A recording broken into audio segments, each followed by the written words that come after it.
Welcome to the League of Women Voters and the Alliance for the Arts Virtual Candidates Forum.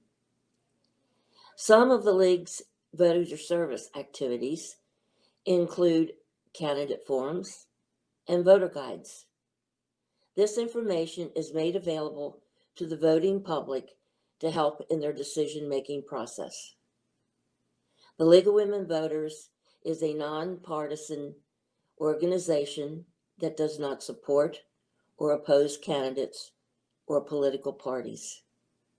Happy learning.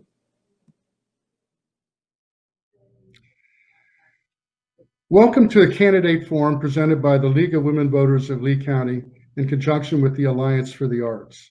The purpose of these forums is to inform the voting public of the opinions of the candidates running for office. It's not a debate. There will be no crosstalk between the candidates. There won't be any comments from one candidate on another candidate's position. They will be given 2 minutes to open. They will be given 2 minutes to close. They will be given 1 minute to answer each question. The order of answering the questions and opening and closing is random, to be decided at the beginning of the forum itself. So sit back and enjoy. Thank you. Welcome to the League of Women Voters Candidate Forum in conjunction with the Alliance for the Arts. For the Senate seat 27, State Senate seat 27. We have Rachel Brown and Ray Rodriguez here today. We need to know that all of the candidates for this office were invited to attend this forum, and for whatever their reasons or difficulties were, they did not. So we're going to proceed with the candidates who did come, and it's going to be a series of questions and answers, which I will then pose. At the end of this, we will have this posted on our website, and it will be distributed through the Alliance for the Arts Network and also the League of Women Voters Network for anybody to come in and pick up and read.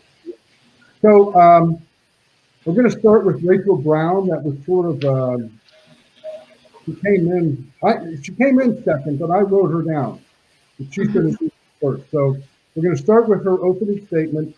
Then we're going to do Mr. Rodriguez, and then we're going to go into the questions. Ms. Brown, if you wouldn't mind. Yeah, hi. So my name's Rachel Brown. I was born and raised right here in Florida. My father comes from a long line of Floridians, and my mother is a first-generation immigrant from Costa Rica. My brother was killed by drunk drivers when he was 12 years old, which makes me very passionate about safety, road safety. Florida, it definitely needs improvement in that. Also, growing up with a single parent, my mom ended up being my inspiration for tenacity. She worked 3 jobs. In the morning, she worked at Dunkin' Donuts. Then she was a substitute teacher, and then she cleaned buildings. Also, she could put me in so she could pay for the best quality education possible. And so education is something that I'm very passionate about. I think everybody needs to have equality of quality education, and it should not be, at the cost of property taxes, because, then you don't have equality of quality education.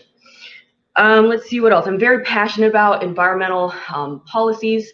I'm studying environmental engineering at Florida Gulf Coast University.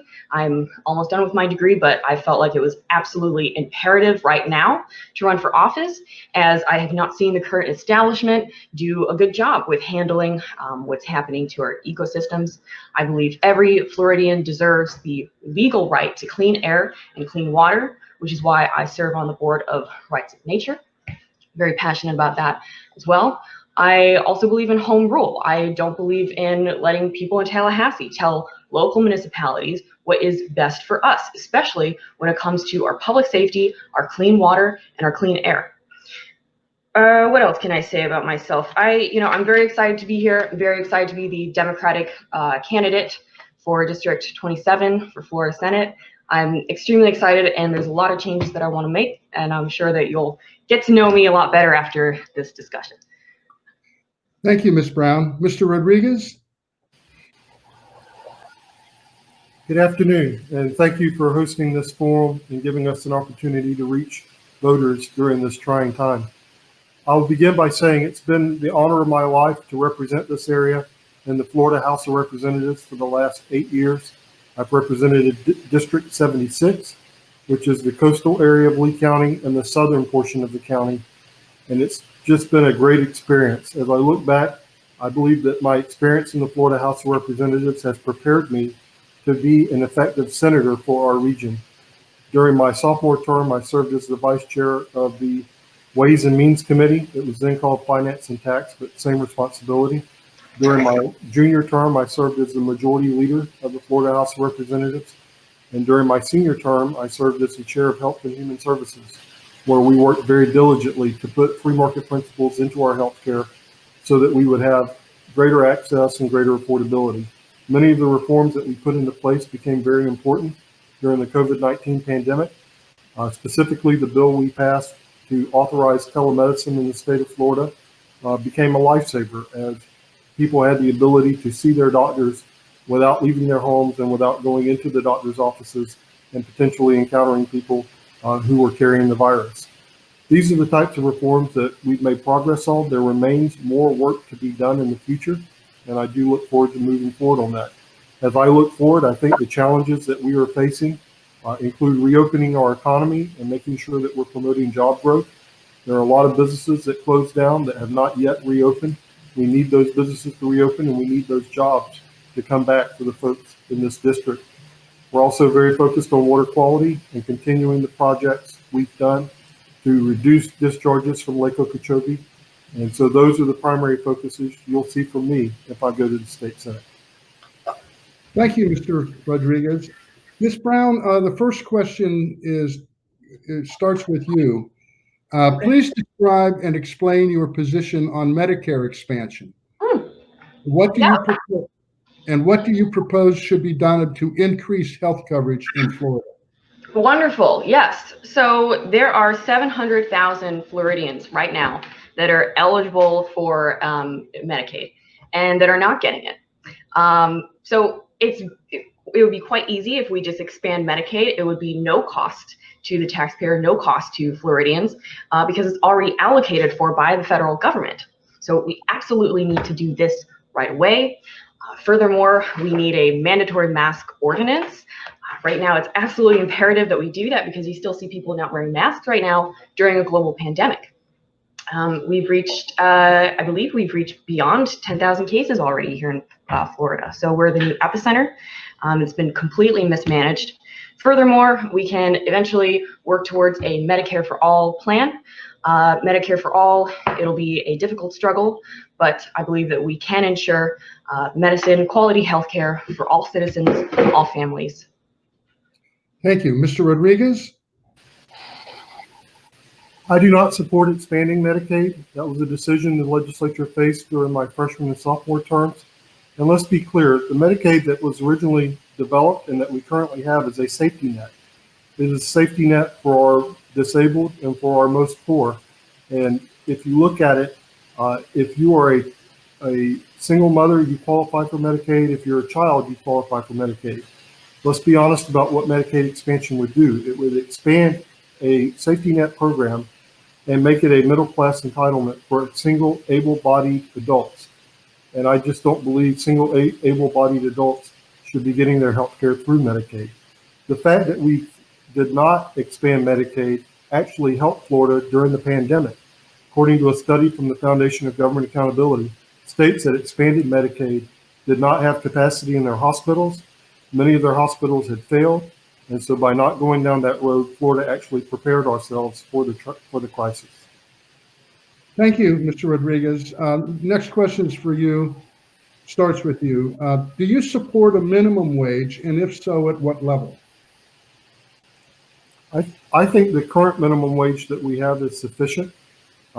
Philosophically, I believe if we had no minimum wage, we would let the market dictate what the wage should be, and that would be the most efficient way of distributing labor. I know there's a constitutional amendment on the ballot for a $15 minimum wage. I do not support that constitutional amendment. There are areas of the state where that has been tried.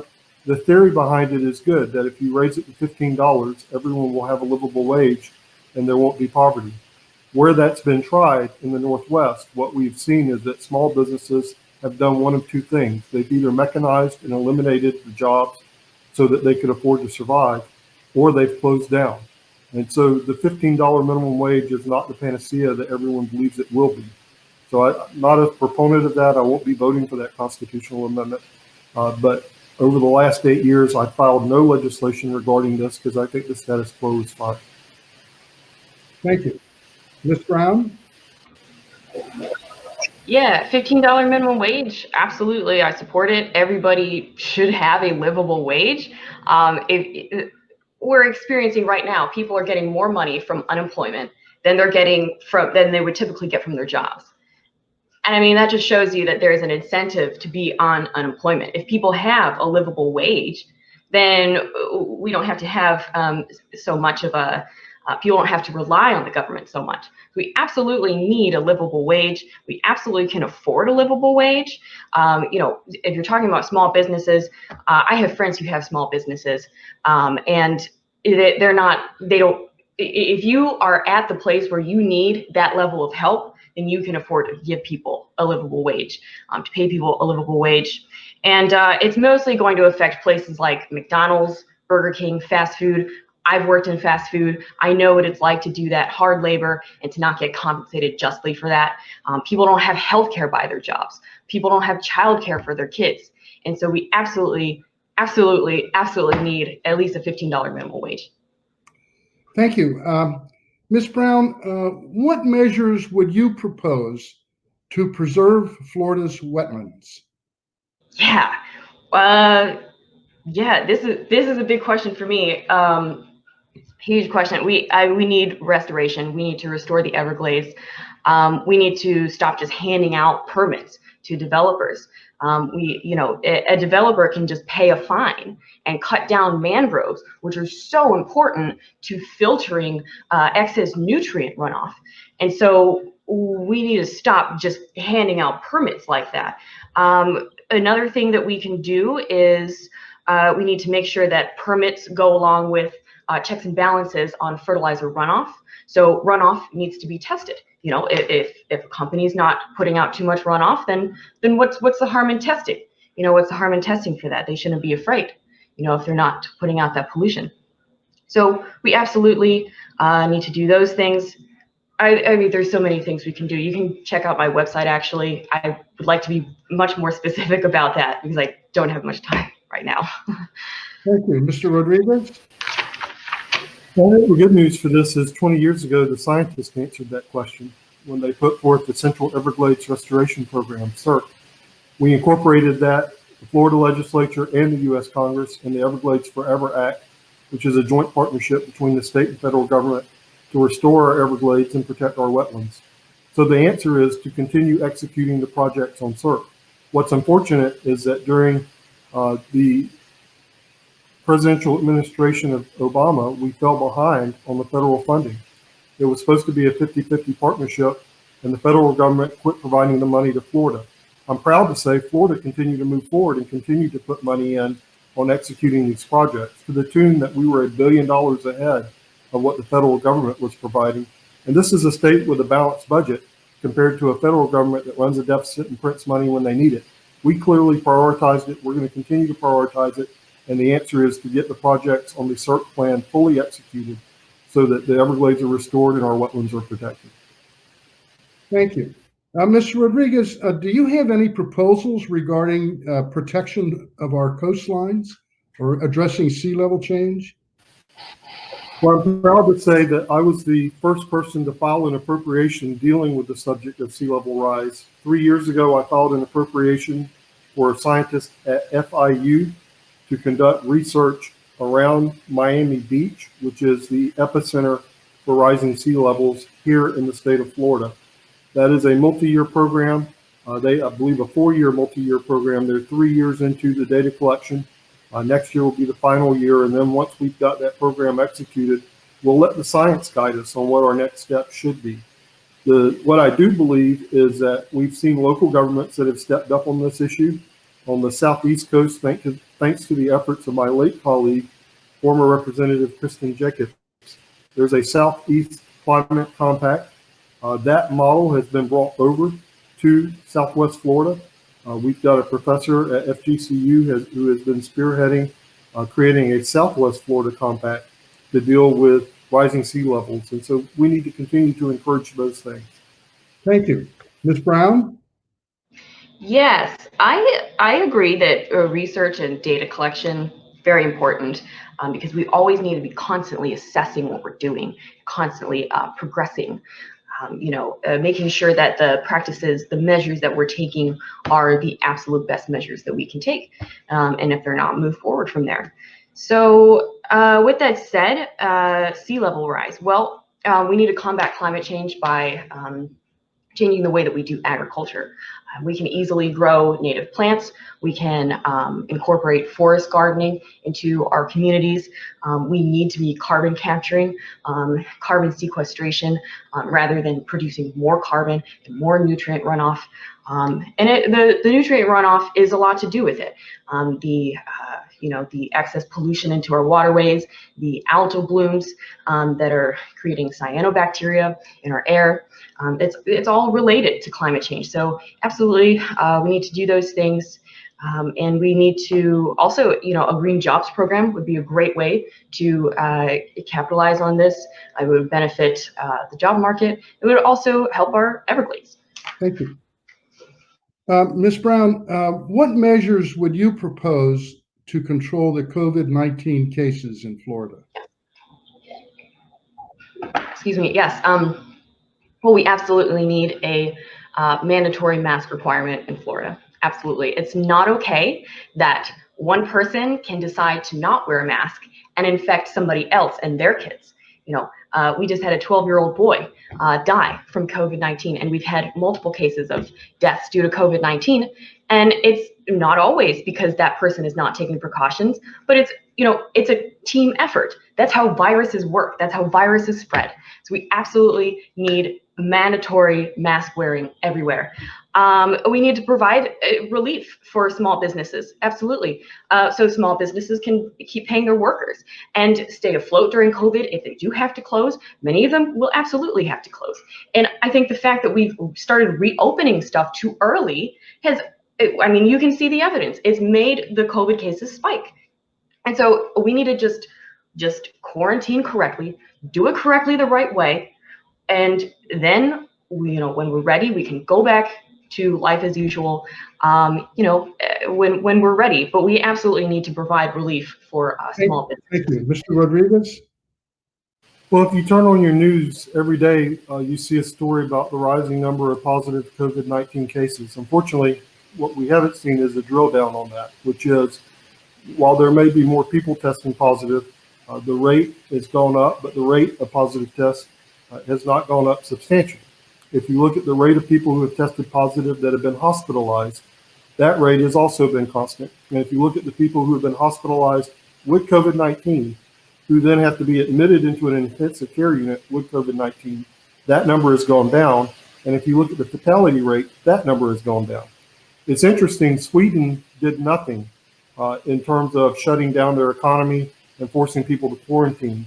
And everyone said they were going about it the wrong way. Well, today, Sweden's fatality rate is near zero. So clearly, taking the path of building herd immunity worked in Sweden. We've tried to do a bit of a hybrid of that here in Florida. I do not believe masks should be mandatory. That is a one-size-fits-all solution, which may make sense in highly dense counties like Miami-Dade, but make little sense in rural counties that aren't having an outbreak. So that should be something left to local governments to decide. Okay, thank you. Mr. Rodriguez, would you support measures to end the state preemption policies and allow local governments to expand regulation of environmental issues for the local areas? The simple answer to that is it would depend on what the preemption is. I can't give a blanket one-size-fits-all answer because some of these state preemptions are necessary. Let me give you an example. Currently, the state preempts local government on the subject of oil and gas drilling offshore. And the reason for that is the state has a vested interest in ensuring our tourism economy is protected. And so we have preempted local government. We've said we're not going to allow you to license for offshore oil developments and properties that are along your coastal borders. That is a preemption I would never be in favor of because I'm opposed to offshore drilling. So my answer would be, I would need to know the specific preemption that the state has offered or the state has enacted that is being offered to be removed, and I would need to look at that at a case-by-case basis. Thank you. Ms. Brown? Yes, so one preemption bill that I can think of is the preemption of a legal right to clean air and clean water for all Floridians. That was a bill that was recently put forward and signed by many current establishment members. And we absolutely need a legal right to clean air and clean water. That's where everything starts. If you don't have a legal right to clean air and clean water to be defended in court, then how can that right be defended? How can you ensure that you and your children have access to clean water and to clean air? People are leaving Cape Coral. Businesses are leaving Cape Coral because the water quality is so bad because of what the current establishment has done or lacked to do. And so, that's just one example, but, there is some truth that sometimes, as like the mandatory mask thing, that's something that I do believe should be held at a state level. It's an issue of public safety. However, I do very much believe in home rule. It is actually in our Florida Constitution since the beginning of Florida. So, it's something that's very important that people are not preempting people from making laws. Okay, so Thank you. I'm on the side of home rule for the most part. Thank you, Ms. Brown. Ms. Brown, what is your position on women's reproductive rights? Do you plan to introduce or support legislation which further restricts the ability to have an abortion or restrict other reproductive rights of women? That's a very good question. We've been talking about pro-choice versus pro-life for a long time now. But what does the data say? It's a difficult conversation. We're about 50-50 split in the country. And so it's important that we listen to each other and that we come to a progressive solution. What we can do is what Colorado did. They did a 5-year study. They gave free IUDs to anyone. It was a sponsorship, so it wasn't coming from government funds. It was privately sponsored. And so they gave free IUDs to any woman who wanted them. And what they found is that they saw a 60% decline in abortions. This is something that I think everybody can get on board with. I think this is something that we can right away move forward on, is better birth control. We need better access to birth control. And, it goes along with universal health care. If we have universal health care on a state level, then, we can do that. We can do programs like that. Thank you. Mr. Rodriguez? I'll be as clear as I can on this. I am pro-life. I believe life begins at conception, and I will support any pro-life bill that I see before me. What I would also say is if you go back and read the 1973 Roe versus Wade decision, that decision was clear at the time that they wrote it, that they recognized they were drawing an arbitrary line of when an abortion could be legal and not legal. And they drew that line based upon where the point of viability was in 1973. In their decision, they acknowledge that as technology advances, that point of viability will become sooner and sooner, before the 3rd trimester. So even the justices that wrote the Roe versus Wade decision recognized that it would be amended in the future to protect life as life became valuable. That's important to me. It's important to me because my son was born in 2002. He was born 5 weeks premature. Had my son been born in 1973, he would not have been viable at the time of his birth. But in 2002, he was. And now we're in 2020, where there's been even more technology, which has increased the viability of even more lives. And I believe those are lives that should be protected. Thank you, Mr. Rodriguez. Mr. Rodriguez, what is your position regarding assault-style weapons? Would you ban them or restrict them in any way? I'm a proponent of the Second Amendment. I believe our Second Amendment gives us God-given rights. And from my perspective, we do not need any additional laws, and we do not need any additional restrictions. I think if you go back and look, the legislature took decisive action after the Marjorie Stoneman Douglas tragedy, where those students were shot. And we put in real reform. And if you look at the reforms that we put in, which included red flag laws, raising the age that you could purchase a long rifle from 18 to 21 and putting in additional background checks. We've not had a single mass shooting since that incident. If you go back and look at that, we'd had the tragedy in Parkland. The year before that, we'd had the tragedy at the Fort Lauderdale airport where there was a mass shooting. The year before that, we'd had the tragedy at the Pulse nightclub where there was a mass shooting. So I think the laws that we put in place have proven to be effective, they've worked, and we don't need any additional infringements on our Second Amendment rights. Thank you. Ms. Brown? So my focus would be on stand your ground. As we've all seen in the case of George Zimmerman getting away with cold blood murder, following somebody who was not threatening him and shooting him, he was able to get away with that because of stand your ground. And so that law needs to be reformed, or done away with, and a new law needs to be put in place.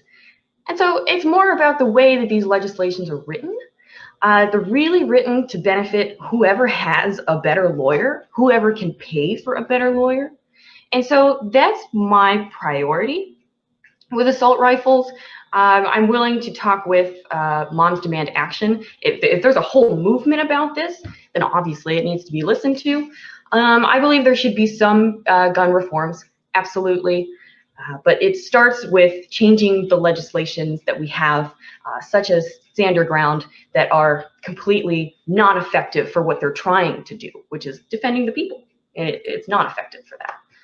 Thank you. Ms. Brown, do you support legislation to restrict the arrest of children to 12 years old and older? Oh, well, yeah, I don't think that's even legal to interrogate somebody that's under 12 years old. Yeah, absolutely no. That should be, I mean, depending on what it is, if a 12-year-old kills somebody, that's one thing.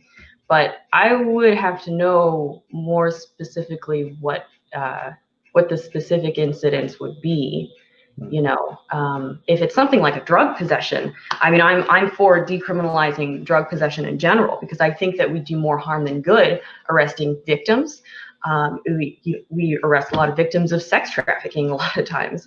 A lot of victims of drug abuse. They need to be receiving proper care, and a lot of times children are brought up into that mess. So I think that would be a good, if that's not already, absolutely. I don't think we should be arresting 12-year-olds. But I would have to know more specifically what specifically that would be about. Thank you. Mr. Rodriguez? I know we've had an issue developing in the state of Florida over the past, I'd say 5 years to a decade, of where school children are being removed from school forcibly in handcuffs and arrested. I'm not a supporter of that.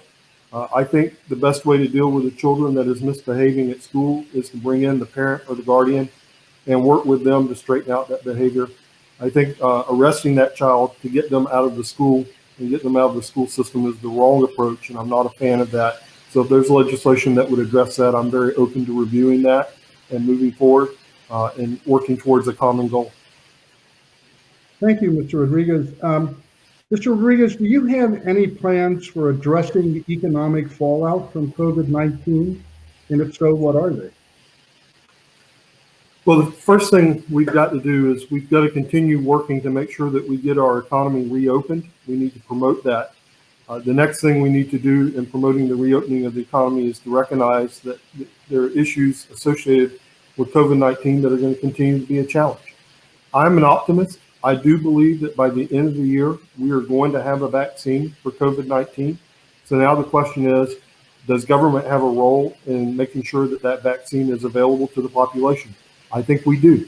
I think when that vaccine is available, is created, it should be made available to all citizens who wish to take it, who wish to have the security of knowing that they've received a vaccine, a COVID-19 vaccine. I believe once we've accomplished that, and I do believe it will be done, we will see more confidence from the public in the economy, and we'll move forward. And so from that perspective, I'm a supporter of giving our businesses the tools that they need to reopen their businesses with confidence. And I think that's the path to do it. Thank you. Ms. Brown? Yeah. So I believe in helping small businesses. Well, definitely, like I said, the mandatory mask wearing. Absolutely, that's necessary. Otherwise, we're just going to keep perpetuating this situation. If you look at it from any perspective, if you look at it from a moral imperative perspective, absolutely, we need mandatory masks. If you look at it from a business perspective, yeah, as long as we prolong the spread of this virus, the longer we're going to have to be in this state of economic strifle. And so, yeah, I believe in helping small businesses so they can stay afloat during COVID, so they can, not have to close forever. Their whole, some people have spent their whole lives in these businesses, and that's not okay. So we need to help those small businesses to pay their employees, right? And that goes back with universal health care again. If we provide health care for all people, if we stop giving out corporate handouts, then we can afford to do this. So we need to be moving in that direction for when the next something like a pandemic happens, when the next unpredictable situation like this happens again. Thank you. Ms. Brown, what measures would you propose regarding the control or banning of fracking? Yeah. So I environmental engineering, and I've asked this in some of my classes to my professors who have doctorates in environmental engineering. They're the experts, right? And so it's not a good idea. It's not a good idea, especially with our fragile ecosystem, and the fact that all of our city water comes from an aquifer. And so we need to be very careful with our geology, and I don't think that we should be fracking. No, that's not something that I support. I believe that we can invest in sustainable energy, and I do agree with the funding research. Absolutely, we need to fund research for the best forms of sustainable energy. Living buildings are a very good place to start. Carbon capturing is a very good place to start. And so, and perpetuating that research so that we can, again, be constantly assessing further ways for sustainable energy instead of, going with these things like fracking and, perpetuating these unsustainable practices. Thank you. Mr. Rodriguez? Well, I'm proud to say that I'm the only person in the entire legislature that's actually passed a bill in either chamber that would have put a moratorium on the practice of fracking. I did that during my freshman and sophomore terms. We passed it in the House. Unfortunately, we never did get it done in the Senate.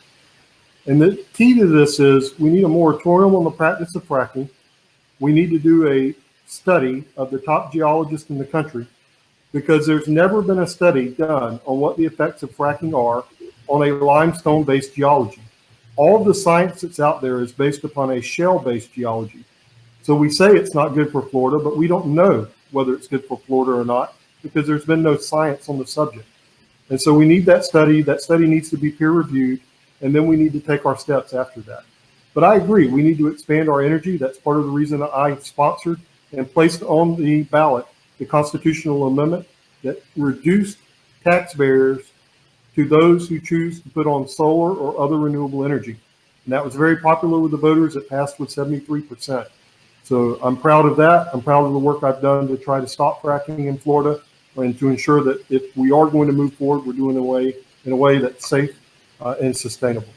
Thank you, Mr. Rodriguez. Mr. Rodriguez, what specific measures would you propose to reduce the effects of climate change on Florida's environment? Well, I'm not prepared to put forth any specific measures. As I said earlier, I was the first person to put in an appropriation for a study specific to the effects of rising sea levels and climate change here in Florida. I think we need the data back on that before we make decisions on what steps we should take. I do believe we should follow the science, and we shouldn't just move forward on ideas that we think sound good, but have not been verified through scientific study here in the state of Florida. Thank you. Ms. Brown? Yes, so we have verified climate change through scientific study. You can look on the climate panel, the UN climate panel. You can look on OSHA. There's lots of information that gives you a breakdown of climate change and tells you exactly, based on current happenings, what's going to happen when. And so I encourage everybody to look at those numbers. That is very important that we know those numbers, because Florida is a coastal environment and we will see the brunt of the burden from climate change, especially if we don't do something right now. To my knowledge, Miami is doing something about climate change. They're investing in lifting up the roadways for when they inevitably will face sea level rise. And I believe that we need to invest in those things, but we also need to invest in a lot of prevention. Like I said, carbon capture, reducing our nutrient runoff, our pollution, and that way we can slow down climate change, prevent climate change, right? But we also need to have measurements in place for if it does happen. So yeah, I'm very yeah. I think I said enough about that. Yeah. Thank you. Ms. Brown, do you have any plans to address the issue of agricultural runoff and septic tank leaks Yeah. if you were elected to this position? Yes, yes. So septic tanks are not as efficient as a city sewer system. So we need to better plan our cities. We can base this on best livable cities and how they structure their cities. We don't have city planning here in Florida. We kind of just let people, real estate developers, build wherever, and it's just not very effective. It's not good for our waterways, and it's less maintenance if we do it that way, right? Less cost to us. And so yeah, septic tanks are responsible for a lot of the runoff. And so if we streamline a sewer system rather than inevitably waiting for individual septics to break down, that's a better system altogether. But for the meantime, while we do have sewers, we need to have checks and balances for those. So we do need to require at least 2 years, every 2 years, check the septic and make sure that it's not, make sure that it's functioning correctly. So. Thank you. Mr. Rodriguez? Well, I'm proud to say the legislature has already begun taking steps. We passed the Clean Waterways Act this year. One of the big components of the Clean Waterways Act is we took the regulation of septic tanks away from the Department of Health, and we moved that over to the Department of Environmental Protection. So for the first time, we're equating our environmental health along with our human health in the subject of this. I'm also proud to say that I filed a bill that would have expanded the Property Access Clean Energy Program, which is a program that allows private funding to be accessed by homeowners currently to either put on solar or to hurricane harden their homes, to also be available for replacing septic tanks. The issue with septic tanks is that they're very expensive to replace, and many homeowners don't have the cash available to do so. Putting a program like this in place and allowing them access to private market equity so that they can then replace these septic tanks is a step in the right direction and would protect the health of our waterways. We did not get that bill passed. I do intend to refile it, and I hope we get it done. Thank you. Mr. Rodriguez, what plans do you have for other environmental regulation, legislation, if you were to be elected to this seat? And please include in your answer ideas regarding clean water. Well, I believe it's imperative that we continue to execute and appropriate funds for the project list on the CERP, Central Everglades Restoration Program, which we've been doing. I'm proud to say in the last 2 years, we've appropriated more money annually towards those efforts than any legislature had previously done. And I'm also proud to say, we'll go back the first year, 2 years ago, we did 687 million. This year we did another 680 million, but with vetoes that got down to 625 million. So over a 2-year period, we've done over $1 billion 250 million on these projects. If you go back over the past 8 years, we're well over $2 billion that have been allocated towards getting these projects done. I will continue to champion appropriations for those projects. We've got to get the dike around Lake Okeechobee repaired so that the water can be retained. We've got to get storage wells north of the lake so that water doesn't go into Lake Okeechobee, but is instead kept there. We've got to complete C-43 so that there's somewhere to store it in the west. We've got to build the southern reservoir so there's somewhere to store it south. And we've got to continue raising Tamiami Trail so water can flow back into Florida Bay as it's naturally supposed to do. Thank you. Ms. Brown? Yeah. Well, like I said before, the Clean Waterways Act, they put in a preemption on rights of nature, which means it doesn't mean that nature has the right to vote, but it means that your right to clean air and clean water cannot be defended in court. Now, why would a bill called the Clean Waterways Act, why would they put in a preemption measures to prevent you from having a legal right to clean air and clean water to be defended in court? Why would they do that?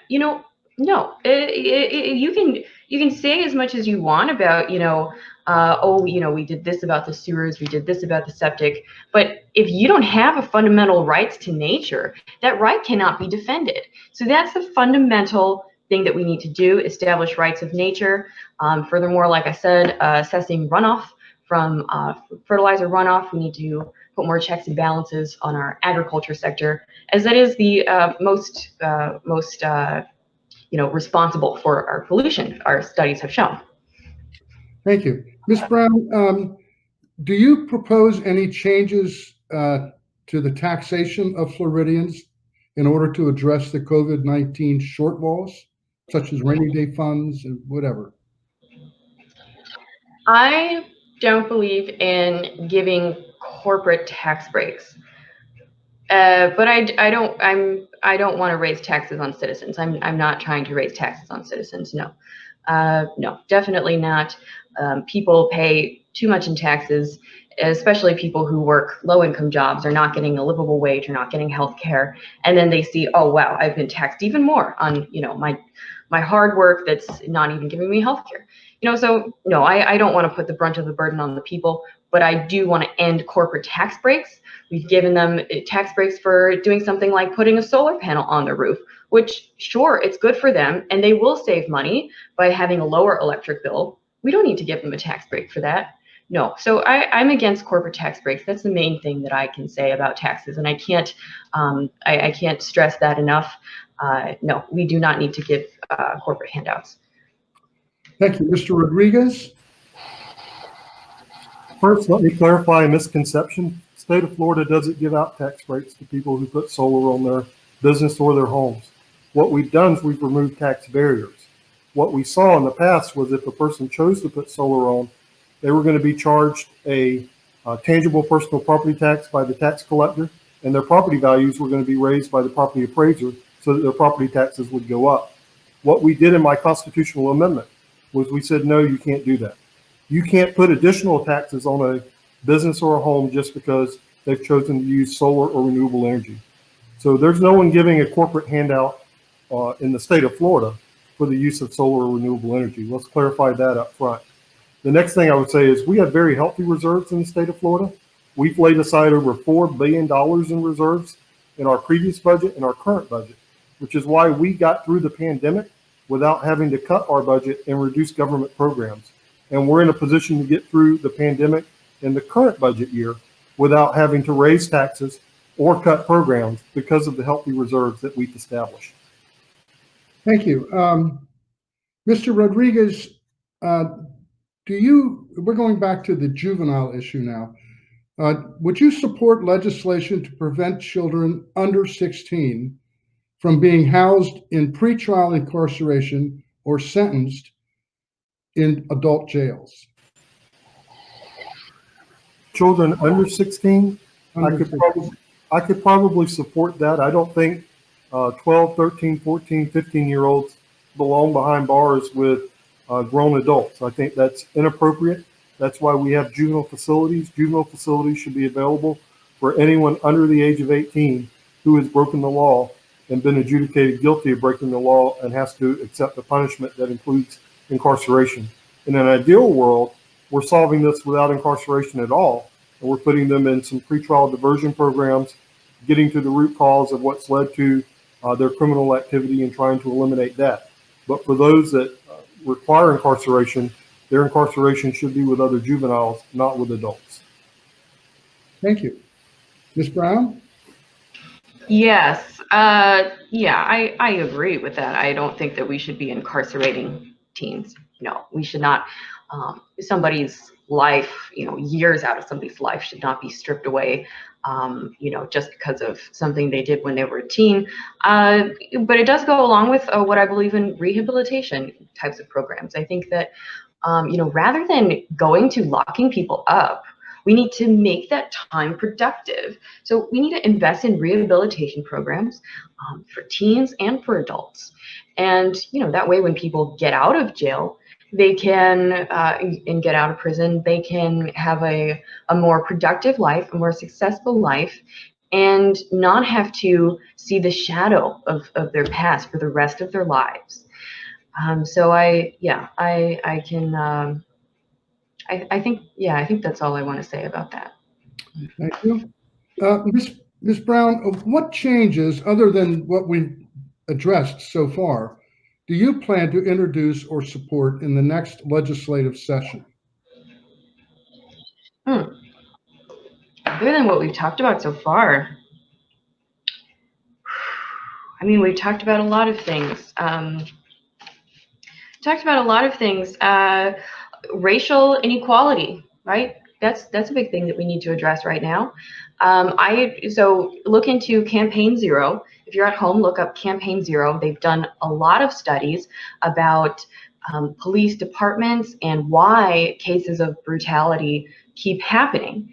And their studies have shown that 6% of all cops in the US are responsible for the majority of crimes against citizens. And so if we put in more checks and balances for our officers, then we can weed out the bad cops, right? And we also need checks and balances for what does an officer do when they see another officer misbehaving, not following protocol. And we need to have more specific protocols. If you look at their research, you can see that we really don't have as specific of protocols as we need to. And it's incredibly pertinent right now that we reassess those structures. Thank you. Mr. Rodriguez? Yes, I'm a big proponent of Florida's government and sunshine laws. I think keeping government open and transparent is how you keep government accountable to the taxpayers who pay for it. And what we've seen in Florida, which has one of the strongest government and sunshine statutes, which is enshrined in our Constitution of any state, is that some government agencies have begun to work around that. Specifically, if a person files a public records request under the law, they should either be given the record they've requested, or the government should cite the exemption that exists in the law for why they should not be given the record. If they cite an exemption and the person thinks that the government has incorrectly applied it, that person can choose to sue the government, but it's their choice. And if they win, they get the record and their attorney fees paid for. What government is doing now is when they receive the public records request, rather than citing an exemption, they initiate a civil lawsuit against the person who filed it to get in front of a judge to then ask the judge if they have to turn the document over. The problem with that is, even if government loses, the person who filed the public records request is stuck with attorney's fees, which is casting a chilling effect on individuals filing public records requests with their government. I've got legislation that I've passed in the House for the last 3 years that would end that. It's died in the Senate. I look forward to getting this done in the Senate, and I've identified a House sponsor that will carry the bill next year.